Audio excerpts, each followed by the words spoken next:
fans on Facebook and 600,000 followers on Twitter. He brings us tonight his brand new book, The Future of Humanity: Terraforming Mars, Interstellar Travel, Immortality, and Our Destiny Beyond Earth. Formerly the domain of fiction, moving human civilization to the stars is increasingly becoming a scientific possibility and a necessity. Whether in the near future due to climate change and the depletion of finite resources, or in the distant future due to catastrophic cosmological events, we must face the reality that humans will one day need to leave planet Earth to survive as a species. In this book, with irrepressible enthusiasm and wonder, Dr. Kaku takes readers on a fascinating journey to a future in which humanity may finally fulfill its long-awaited destiny among the stars. So, without further ado, please join me in welcoming Dr. Michio Kaku.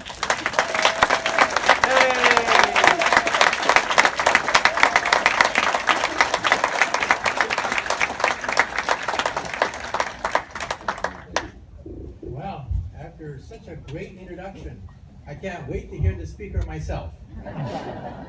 First of all, let me say that it's always dangerous to make predictions about the future. Let me quote from that great philosopher of the Western world, Yogi Berra. Yogi Berra once said, quote, "Prediction is awfully hard to do, especially if it's about the future." But he also said this.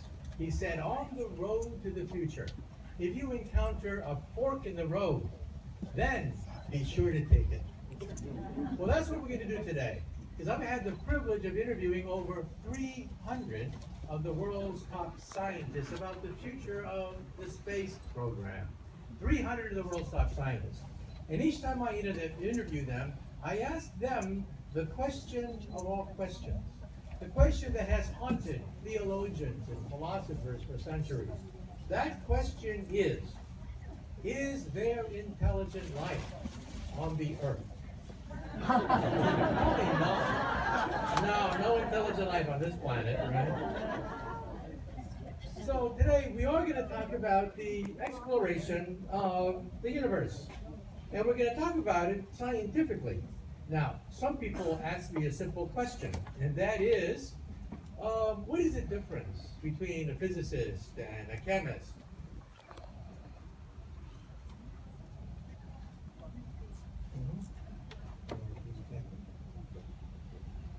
Modern technology at work.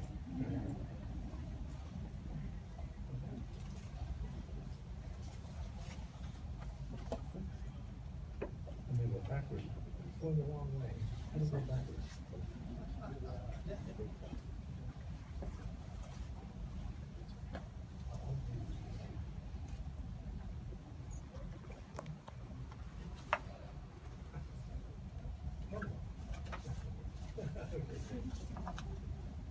Well, people ask me, what does a physicist do, and what is the difference between physics and chemistry and geophysics?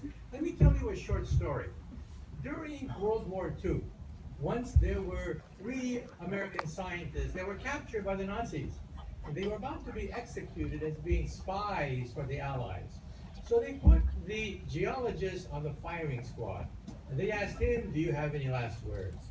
And the geologist all of a sudden blurted out, earthquake! Earthquake! Well, everyone scattered, thinking, oh my God, earthquake, buildings are going to fall.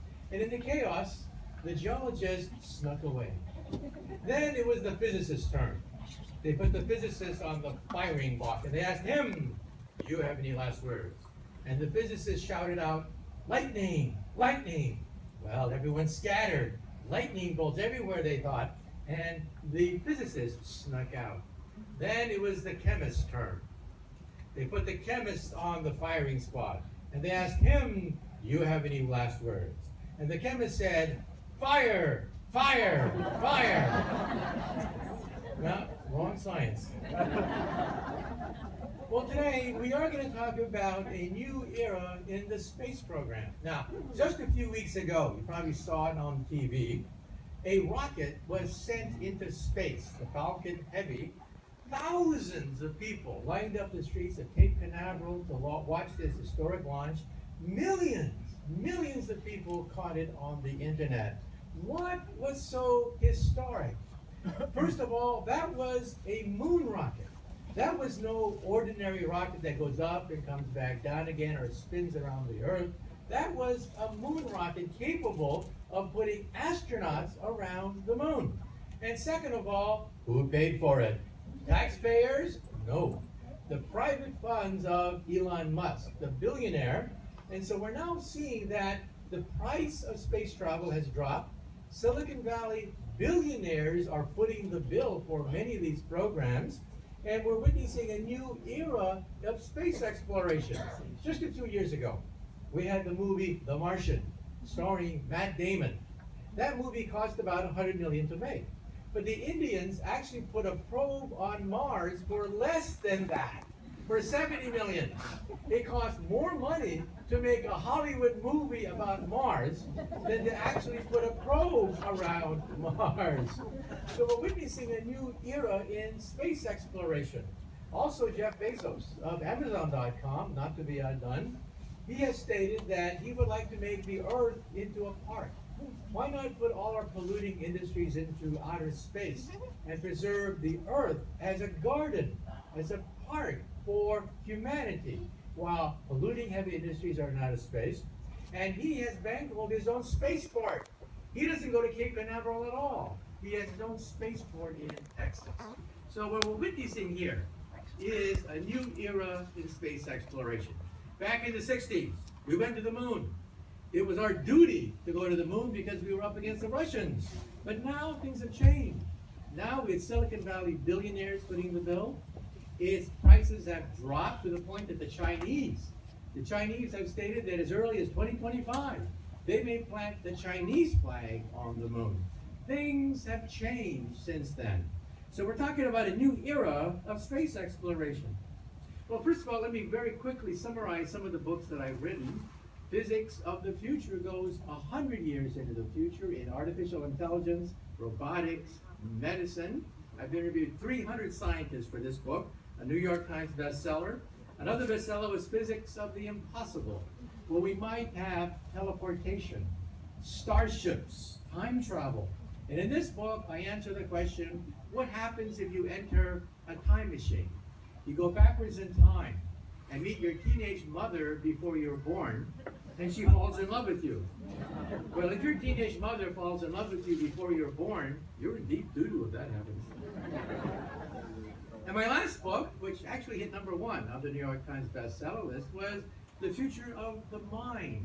In the future, we may become immortal, digital immortality. We may be able to digitize everything known about us so that we can have a conversation with our great-great-great-great-grandkids who may want to interact with their great-great-great-great-grandparents. We may be able to digitize everything known about you, your credit card transactions, your emails, your Instagrams, to create a reasonable facsimile of you. Now then the question is that really you? Well, to paraphrase Bill Clinton, it all depends on how you define you. If you is a biological entity, then no, that's nothing but a tape recorder. But if you is the sum total of all your memories and all your feelings and transactions, then hey, it may be possible to have digital immortality. But today, let's talk about the new space program. First of all, this is the father of rocketry, Robert Goddard. He was the pioneer who, as a child, dreamed of going into outer space on a rocket. But in his lifetime, he was humiliated by the New York Times. The New York Times almost destroyed his career. The New York Times called Goddard a fraud, a fake, because rockets cannot move in outer space, said the New York Times. There's no air to push against. Therefore, it's impossible to move outside the planet Earth. And Goddard dreamed of going to the moon. The moon is 250,000 miles away. Even when his rockets work, they humiliated him. One time he launched a rocket successfully, And the local newspaper said, Robert Goddard's rocket misses the moon by 250,000 miles. You can't win. But why was he inspired to go up against the New York Times? Why did he do this? Because when he was a child, he read a novel, War of the Worlds, and he was hooked. All of a sudden, he realized that perhaps Mars could be our destiny. Perhaps one day rockets will go to Mars. Another scientist who was into science fiction was Carl Sagan. When Carl Sagan, the astronomer, was a young kid, he read the John Carter of Mars series, and he was hooked. He said, yes, we're going to go on to Mars. And then, more recently, Asimov wrote the Foundation trilogy about the rise of a galactic civilization, somewhat similar to the Star Wars series. And as a consequence, Elon Musk said, we want to become a multi-planet species after reading that book. I read that book too. And you dream about what it would take to become a galactic civilization. That, of course, is science fiction. But the question is, how far can we push this technology? Well, first of all, why even think about leaving the Earth at all? No one is saying we should leave the entire Earth. There are too many people on the Earth. It'd be too expensive. But we are talking about having an insurance policy in case of self-inflicted wounds like global warming, nuclear proliferation, germ warfare, or natural disasters like asteroid impacts, supervolcanoes, ice ages, even the sun. The sun will one day turn against the Earth. 5 billion years from now, it is a law of physics that the sun will eat up the Earth. The Bible says, from dust to dust, ashes to ashes. We physicists say, from stardust we came, and stardust we will return. And just remember, the point I'm raising is, the dinosaurs did not have a space program. And that's why they're not here today. How come we don't have dinosaurs attending this book tour? Because the dinosaurs faced the ultimate catastrophe. Now, we have self-inflicted catastrophes like global warming. Now, I'm not saying that we should go to Mars to avoid global warming. We should cure global warming on the Earth. It's a political problem, a problem that we have to cure on the Earth, because the glaciers are receding, the polar ice caps are thinning about 1% per year. Definitely, we experience global warming. So we're not going to leave the Earth to escape global warming. No, politically, we're going to have to get our own shop in order. However, as I said before, the dinosaurs did not have a space program. And asteroid collisions are something we do have to worry about. Because 65 million years ago, here's a dinosaur that said, uh-oh. The other dinosaur is saying, oh, shit. There goes the neighborhood. Yes, if you were a dinosaur and you looked up and this is what you saw, it's not going to be a pretty sight, because the age of dinosaurs ended. And who rose up in the ashes? We did. We want to make sure that we don't go the same way. Now, a city buster hits the Earth every 100 years. 2 of them hit Russia in 100 years. One hit Chelyabinsk just a few years ago, and the other one hit Siberia. And so two city buster impacts capable of knocking out London or Berlin hit the Earth every 100 years. Nation busters hit the Earth every few thousand years. Why don't we see them? Because they hit the oceans for the most part. And because of that, we don't necessarily record nation busters, but they do hit the Earth.